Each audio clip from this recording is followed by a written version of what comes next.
Здравствуйте, уважаемые родители, коллеги! Вас приветствует коллектив муниципального бюджетного общеобразовательного учреждения «Начальная школа детский сад номер 1» города Воркуты. Мы являемся сотрудниками Республиканского консультационного центра и готовы провести бесплатную консультацию для родителей, законных представителей детей дошкольного возраста. Консультации могут быть не только очные, но и дистанционные, по телефону или по электронной почте. По любому интересующему вас вопросу наши специалисты проведут для вас бесплатную консультацию. И сегодня мы предлагаем рассмотреть и обсудить вместе с нами очень важные вопросы о том, как родителям подготовить ребенка к школе, как определить психологическую готовность ребенка к школе, о развитии речи ребенка и о том, как предупредить возникновение ошибок при чтении и письма у будущего школьника. Уважаемые родители и коллеги, повторюсь, что в ходе вебинара вы можете в чате задавать вопросы нашим специалистам, и мы немедленно на них ответим. Уважаемые слушатели, я представляю вашему вниманию педагога-психолога нашего учреждения Альбину Ивановну Самцову. Здравствуйте, Альбина Ивановна. Здравствуйте. И Альбина Ивановна расскажет о том, как же определить психологическую готовность ребенка к школе. Альбина Ивановна, вам слово. Спасибо. Готовность ребенка дошкольного возраста к школе – это отнюдь не умение читать и писать. Психологическую готовность к школе можно определить как комплекс психических качеств, необходимых ребенку для успешного начала обучения в школе. Дети имеют индивидуальные пороги в процессе созревания психических функций. Иногда у дошкольников выявляются существенные нарушения познавательной деятельности и незрелость эмоционально-волевой сферы, пониженная умственная работоспособность, недостаточное развитие отдельных психических функций. Поэтому подготовка к школе у детей осуществляется преимущественно в игровой форме, так как самым простым и доступным способом всестороннего развития ребенка является игра. Все занятия по подготовке к школе должны представлять собой игровые варианты различных заданий на развитие всех сторон психики и личности дошкольника. При этом используется школьная атрибутика, тетради, пеналы, индивидуальные задания на бланках. Также важно развивать и эмоционально-волевую сферу. В коммуникативных играх дети приобретают навыки, умения и опыт, необходимые для адекватного поведения в обществе, способствующему наилучшему развитию личности и подготовке его к жизни в школе. Готовность к школе определяется несколькими показателями. Личностная готовность включает следующие компоненты. Отношения со взрослыми. К концу дошкольного возраста поведение ребенка становится более произвольным, что означает произвольность ребенка в общении со взрослым и в первую очередь с учителем. Произвольность в общении с учителем означает, что ребенок понимает условность учебной ситуации, видит ту внутреннюю позицию, которую занимает взрослый в отношениях с ним, способен находиться в условно-ролевых учитель-ученик отношениях со взрослым. Успешность обучения в начальных классах школы во многом зависит от того, насколько верно дети понимают профессиональную позицию, занимаемую учителем, ведь без этого невозможно понять истинный смысл происходящего на уроках. Если уровень произвольности низок, то дети не видят за вопросами учителя учебной проблемы, а воспринимают их как повод для непосредственного житейского общения. Такие дети могут прервать учителя вопросом, не относящимся к уроку, назвать учителя не по имени-отчеству, а тетя Таня, и выкрикивать с места. Выявить уровень развития произвольности в общении детей со взрослым можно разными путями. Например, можно использовать игру типа «запрещенные слова».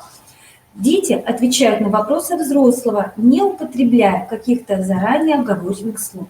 Ну, например, «да» и «нет». Говорить нельзя. Взрослый задает вопросы, ребенок должен правильно ответить, не произнося слов «да» и «нет». Ну, например, Наталья Витальевна, вы любите шоколад? Да. Вот и пожалуйста. Видите, как сложно. Да, люблю. Люблю шоколад, правильно. Какого цвета мороженое? Белое. Молодец, Наталья Витальевна, вы Спасибо, хорошо Люба. справились. Ответы детей и их поведение во время подобной игры показывают, как ребенок воспринимает в такой ситуации позицию взрослого, как понимает его нелепые вопросы, пытается ли ответить так, чтобы не нарушить правила игры. Дети психологически не готовы к школе, обычно честно отвечают на любые вопросы взрослого и, соответственно, нарушают правила игры. Они не удерживают во внимании то обстоятельство, что вопросы взрослого носят условный характер, и отвечать на них надо соответствующим образом. Для них важна правильность ответа, а не соблюдение игровых правил. Следующий показатель – это отношения со сверстниками. Школьная форма обучения носит коллективный характер и предполагает взаимодействие и сотрудничество учащихся в ситуации общей учебной задачи. Если общение ребенка с детьми не отличается особой конфликтностью, если он сравнительно легко устанавливает деловые контакты со сверстниками и относится к ним как к партнерам по игре и совместной деятельности, удерживает во внимании общую для всех участников цель деятельности, то можно с уверенностью сказать о достаточном для школьного обучения уровне развития общения ребенка с другими детьми. А если же у ребенка не сформированы навыки общения со сверстниками, то ему трудно, например, выслушать ответ одноклассника, продолжить пересказ, начатый другим, адекватно отреагировать на успех или неудачу другого ребенка. В этом случае ребенок может начать высмеивать, громко обсуждать, может быть, слезы зависти. Определить уровень развития общения ребенка со сверстниками можно в наблюдении за его поведением в детском коллективе, за его совместной с другими детьми деятельностью и игрой. Следующий показатель – это отношение к себе. Третий компонент личностной готовности к школе связан с развитием самосознания ребенка, что проявляется в частности в изменении его самооценки. Чаще всего дошкольникам свойственна завышенная оценка себя и своих возможностей. «Я самый сильный», «мой рисунок самый лучший». Таковы типичные высказывания дошкольников. И это происходит не от избытка самоуверенности и зазнайства, а является следствием специфики детского самосознания. Не следует бороться с завышенной самооценкой детей, и не надо раньше времени добиваться ее адекватности. Это должно прийти само собой, как результат прохождения ребенком кризиса 7 лет. Узнать, какая самооценка у вашего ребенка, можно с помощью методики Лесенко. Вы можете сказать ребенку: посмотри, на самой низкой ступеньке находятся дети, которые плохо себя ведут, балуются. Эта ступенька 6-7. А на самой высокой ступеньке, на первой и второй, находятся хорошие дети, которые помогают маме, слушаются. Скажи, пожалуйста, на какую ступеньку встанешь ты? Если ребенок выбирает первую ступеньку, то это завышенная самооценка. Она чаще всего характерна для первоклассников и является для них возрастной нормой. В беседе дети объясняют свой выбор следующим образом. Я поставлю себя на первую ступеньку, потому что она высокая, а я самый лучший. Или тут стоят самые хорошие ребята, и я тоже хочу быть рядом с ними. Нередко бывает и так, что ребенок не может объяснить свой выбор, молчит, улыбается или напряженно думает. И это связано со слабо развитой рефлексией, то есть способностью анализировать свою деятельность и соотносить мнения, переживания и действия с мнениями и оценками окружающих. Именно поэтому в первом классе не используется бальная отметочная оценка. Ведь первоклассник, да и нередко ребята второго класса, в подавляющем своем большинстве принимают отметку учителя как отношение к себе. У меня 5, потому что я хорошая. Я плохая, потому что у меня 3. Если ребенок выбирает ступеньки под номером 2 или 3, это показатель адекватной самооценки. У ребенка сформировано положительное отношение к себе. Он умеет оценивать себя и свою деятельность. Я хороший, потому что помогаю маме. Я хороший, потому что учусь на одни пятерки и люблю читать книжки. Это нормальный вариант развития самооценки. Если ребенок выбирает ступеньку под номером 4, то это уже заниженная самооценка. А ступеньки 5, 6 и 7 – это низкая самооценка. Это свидетельствует о том, что эти дети испытывают дефицит эмоциональной защищенности, поддержки, любви и внимания окружающих их взрослых. Низкая самооценка, сформированная у ребенка на протяжении дошкольного детства, может стать причиной неуспеваемости в школе. Она порождает страх неудачи, а в своем крайнем выражении отказ от попытки вообще что-либо делать. Такие дети, попадая в школу, отказываются отвечать у доски или с места, отказываются писать контрольные работы. Ребенок скорее готов прослыть лентяем и хулиганом, чем неуспешным в учебе. Поэтому часто забывают дома учебники, тетради и дневники. Следующий компонент – это мотивационная готовность к школе. Можно проверить с помощью составления рассказа. Перед вами картинки. Сейчас я буду вам рассказывать рассказ, а вы слушаете меня внимательно и постарайтесь запомнить все, что сказал каждый ребенок. Такая установка проговаривается детям. Мальчики и девочки разговаривали о школе. Первый ребенок сказал: «Я хожу в школу, потому что меня мама заставляет. А если бы не мама, я бы в школу не ходил». Это рисунок 1. А второй сказал: «А я хожу в школу, потому что мне нравится учиться и нравится делать уроки. Даже если бы не было школы, я бы все равно учился». Это рисунок номер 2. Третий ребенок сказал: «А я хожу в школу, потому что там весело и много ребят, с которыми можно играть», и выбирает рисунок номер 3. Четвертый ребенок сказал: «Я хожу в школу, потому что хочу быть большим. Когда я в школе, я чувствую себя взрослым, а до школы я был маленьким», и выбирает рисунок под номером 4. Пятый сказал: «Я хожу в школу, потому что надо учиться. Без учения никакого дела не сделаешь, а выучишься, можешь стать кем захочешь». Дети при этом выборе выбирают рисунок номер 5. Шестой сказал: «Я хожу в школу, потому что получаю там пятерки». И ребенок выбирает рисунок номер 6. Определить, какой доминирующий мотив учения у детей, можно узнать по их выборам, задав вопрос: кто из детей прав? Если ребенок выбирает рисунок 1, это внешние мотивы, которые не имеют отношения к учебе. Проявляется тогда, когда учеба осуществляется в силу долга, обязанности, ради достижения определенного положения среди сверстников из-за давления родных, учителя. Если ребенок выбирает рисунок номер 2, то это учебный, познавательный мотив. Для учащихся с познавательным мотивом характерна высокая учебная активность. Они, как правило, не ограничиваются рамками учебной задачи, стремятся узнать больше и задают много вопросов. При выборе рисунка номер 3 это игровой мотив, что отрицательно сказывается на успешности усвоения учебного материала и формировании учебной деятельности. Такие школьники делают на уроке не то, что задано, а то, что им хочется. В тетради пишут не буквы и слова, а рисуют машинки, домики, цветочки и приносят из дома игрушки и играют ими на уроке. При выборе рисунка номер 4 это позиционный мотив. Основа позиционных мотивов учения составляет интерес к новой ситуации и новой социальной роли. При этом ребенка привлекает чисто внешняя атрибутика школьной жизни. При выборе рисунка номер 5 это социальный мотив. Для учащихся характерно ответственное отношение к учебе.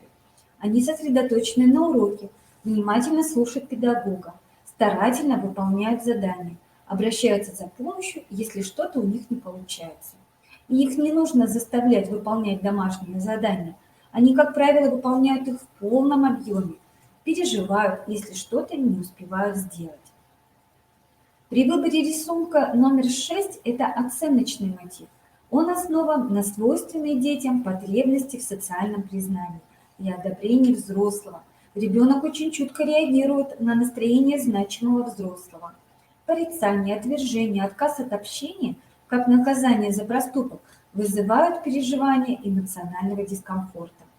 Стремление наладить отношения со взрослым, заслужить его расположение, становится основной целью ребенка. Интеллектуальная готовность, следующий компонент, это наличие определенных умений и навыков. Развита ли у ребенка речь? Достаточно ли хорошо у ребенка развит фонематический слух? Это один из самых важных критериев готовности к школьному обучению. О развитии речи и фонематического слуха будущего школьника подробно расскажет моя коллега, учитель-логопед Татьяна Григорьевна. А умеет ли ребенок мыслить логически? Можно проверить следующим образом. Попросите его закончить предложение. Если ты выйдешь на улицу зимой без одежды, то ребенок должен продолжить. Если на улице идет дождь, то на земле он должен продолжить. Следующая игра четвертый лишний. Ребенку предлагаются ряды из 4 картин. В каждом случае он должен выбрать одну, на его взгляд, лишнюю. Например, на картинке стул, диван, окно. Здесь этой картинки нет, да, но мы можем выбрать, ребенок должен выбрать окно. Или на картинке брюки, рубашка, жилет, мальчик.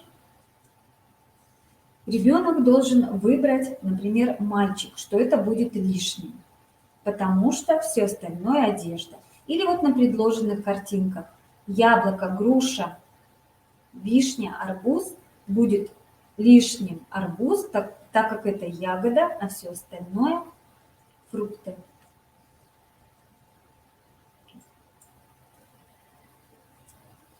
Так, следующая игра – это аналогии. Поможет родителям определить, насколько у ребенка сформированы основы словесно-логического мышления.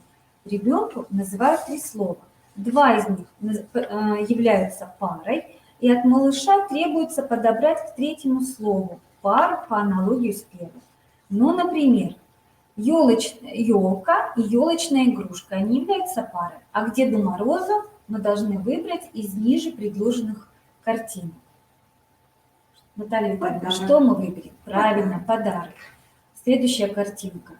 Курица, цыпленок, кошка, котенок. Вот, ребенок правильно подбирает аналогии. Если у ребенка все эти навыки есть, он легко справится с требованием школьной программы. А если же нет, то отложите букварь и займитесь развивающими играми. Все игры и занятия должны быть построены с учетом индивидуальных особенностей каждого ребенка и создавать ситуацию успеха для каждого из них.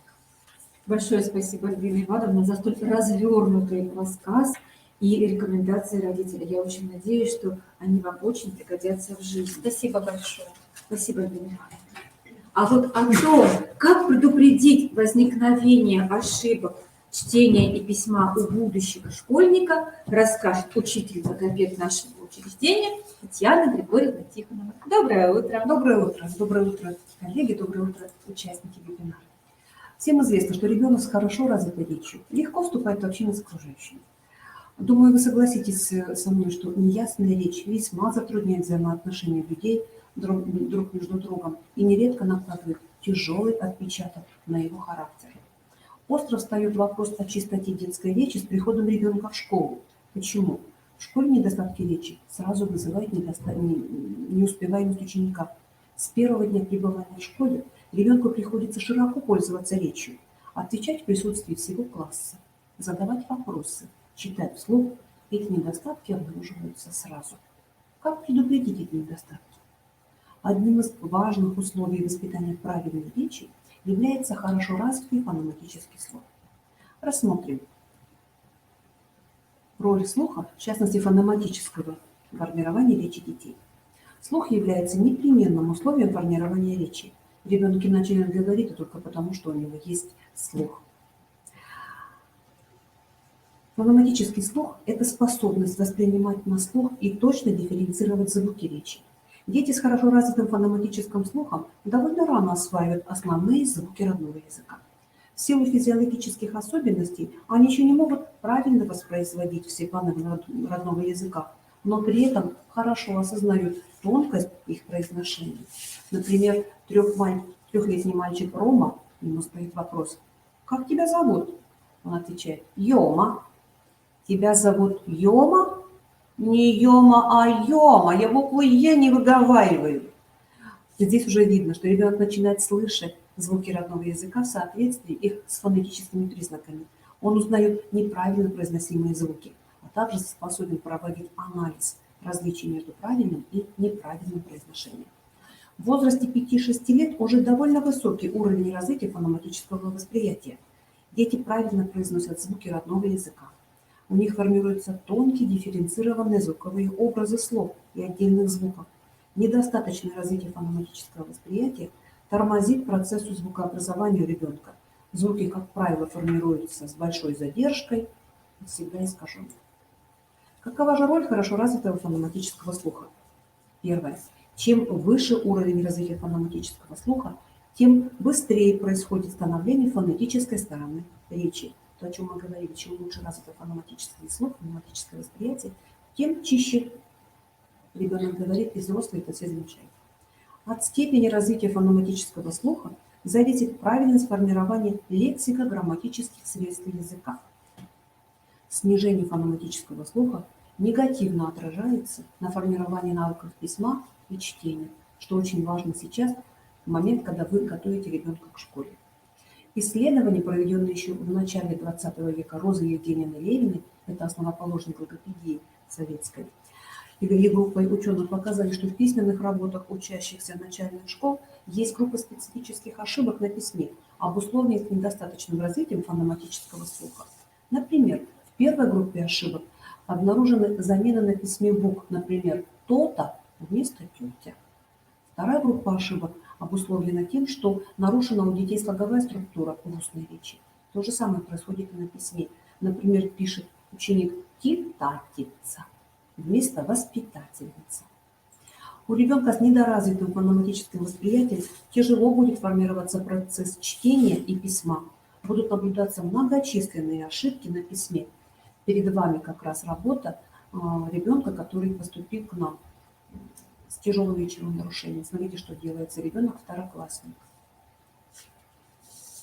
И здесь задача нас, взрослых, предупредить эти ошибки. А для этого надо хорошо потрудиться. Для начала надо обратиться к специалисту, который подскажет, все ли хорошо с речью вашего ребенка. Этот специалист – это логопед. Или в поликлинике, или в дошкольном учреждении, или в любом центре. Можно найти и обратиться за консультацией. А я вас познакомлю с начальным этапом работы над развитием фонематического слуха. Это игры на развитие фонематического слуха и внимания. Смотрите, я, как правило, детям предлагаю игру. У меня есть в кабинете 3 колокольчика. Один из них керамический, второй железный, третий стеклянный. Я знакомлю, как звучит, дети слушают внимательно. Потом дети отворачиваются от меня, и я звоню в один из колокольчиков, а дети быстро угадывают, как правильно. Это, во-первых, концентрирует слуховое внимание и дает понять, что звуки различаются по высоте, по звонкости. Развитие фонематического слуха можно проводить и на материале звуков. Когда первый этап уже пройден, можно, например, смотрите, где спрятался звук «л». Надо назвать только те картинки, в названии которых слышится звук «л». Наталья Витальевна, задание для вас. Волк,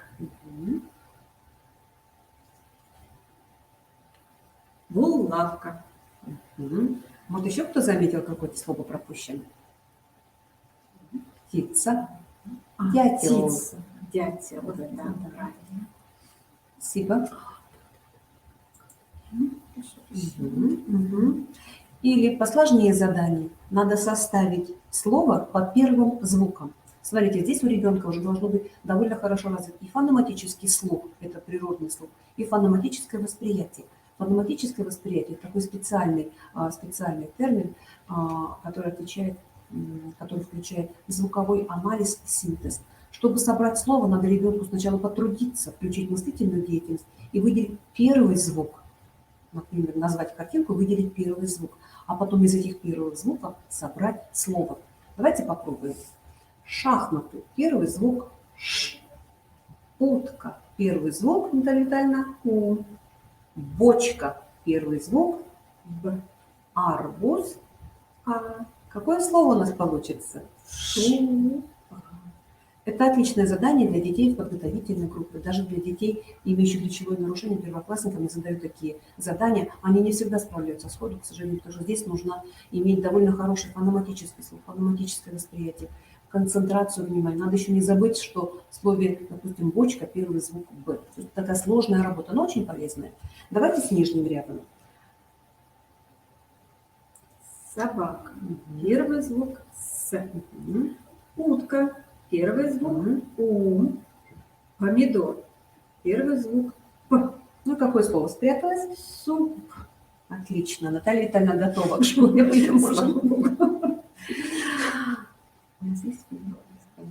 Я хочу показать ролик. Мы его записывали года 3, наверное, назад. У нас девчушка была готовилась к школе. Посмотрите, как она трудится и различает довольно сложные звуки Ж и З. Они детским ухом воспринимаются одинаково. Предлагаю посмотреть. Уважаемые слушатели, предлагаю вашему вниманию игры, в которые можно и нужно играть с ребенком в период подготовки к школе.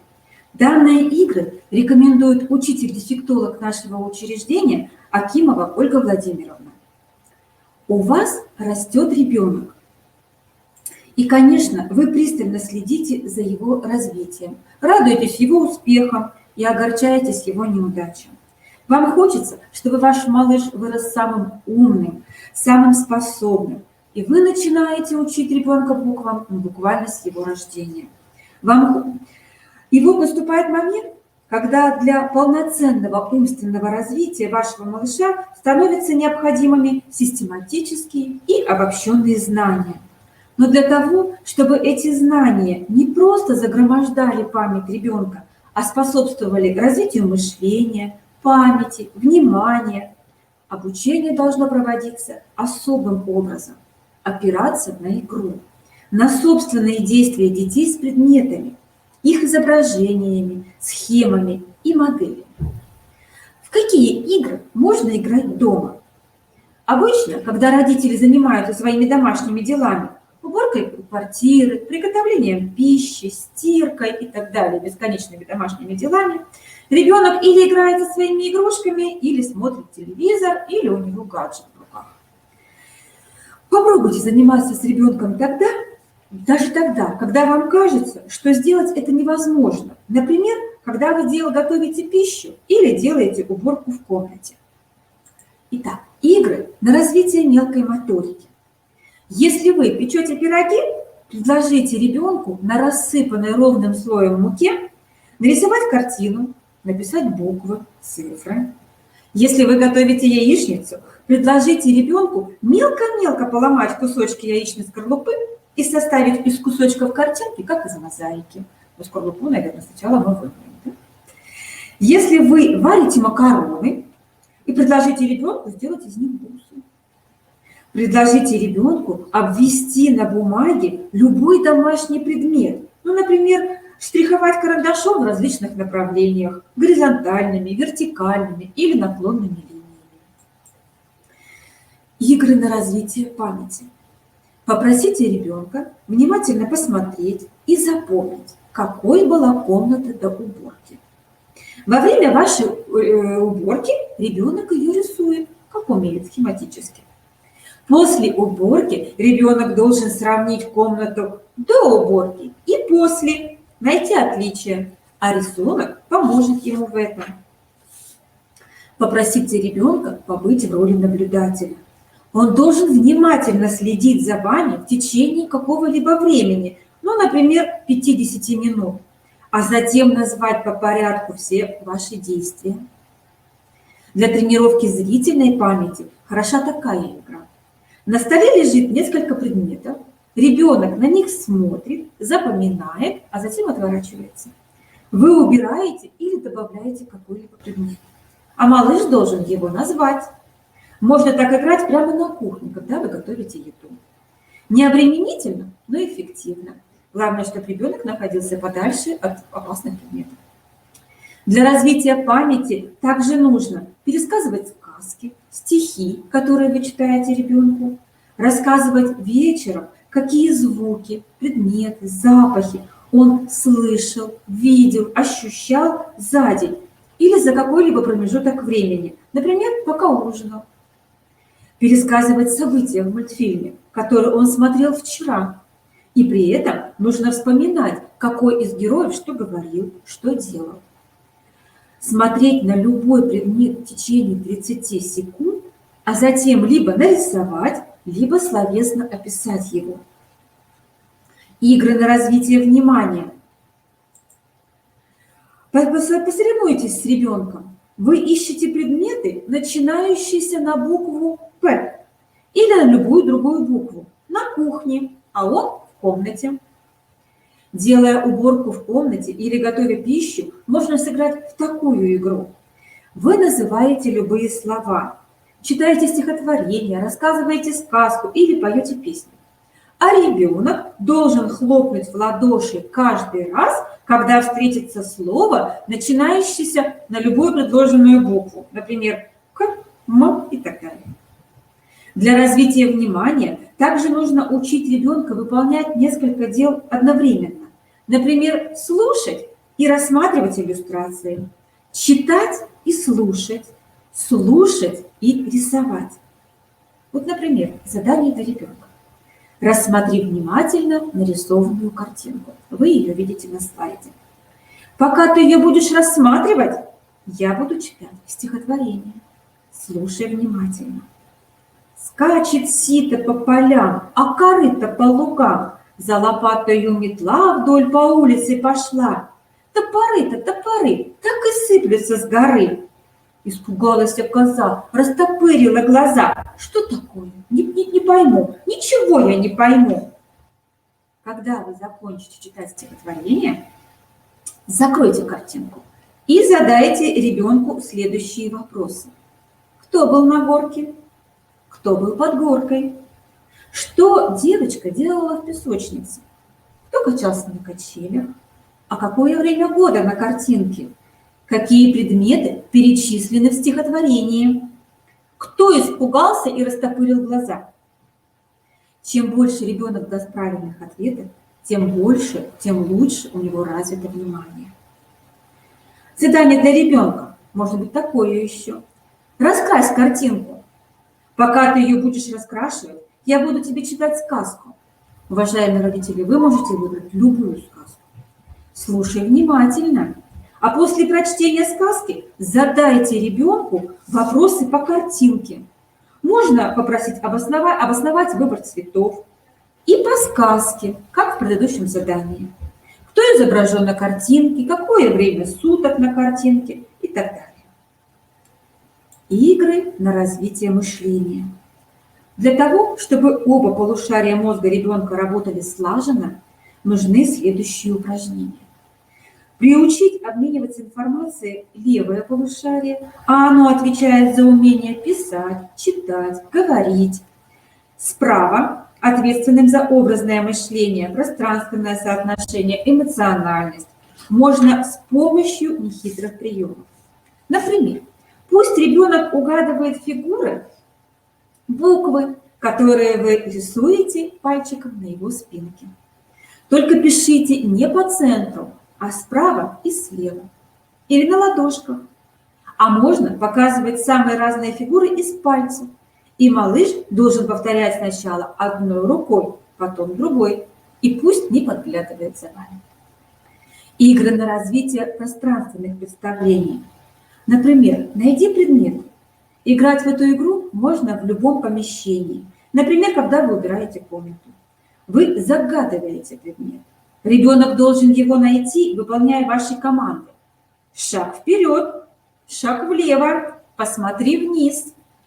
Затем ребенок загадывает предмет, а вы его находите, выполняя словесные команды ребенка. Найди предмет по плану. Для этой игры необходимо нарисовать план комнаты, в которой вы будете играть. Один из игроков прячет в комнате предмет и указывает его каким-либо условным знаком на плане. Второй игрок должен, руководствуясь только планом комнаты, найти спрятанный предмет. Уважаемые родители, учите ребенка видеть свои преимущества. Говорите чаще ему о том, какой он у вас замечательный, как вы его сильно любите. Избегайте сравнивать его с другими детьми. Не говорите ему, что у него что-либо не получается, что он ничего не умеет, что он ни на что не способен. Помните, что он у вас самый умный, самый любимый и самый-самый ненаглядный. Уважаемые слушатели, еще раз напомню, что по любому интересующему вас вопросу наши специалисты проведут для вас бесплатную консультацию. Записаться на консультацию можно по телефону или по электронной почте, которую вы видите на вашем экране. А наша встреча подошла к концу. Нам очень хочется надеяться, уважаемые слушатели, родители, коллеги, что мы помогли вам найти ответ на вопрос о том, как же подготовить свое чадо к школе. Мы желаем вам здоровья и благополучия. Берегите себя и до новых встреч!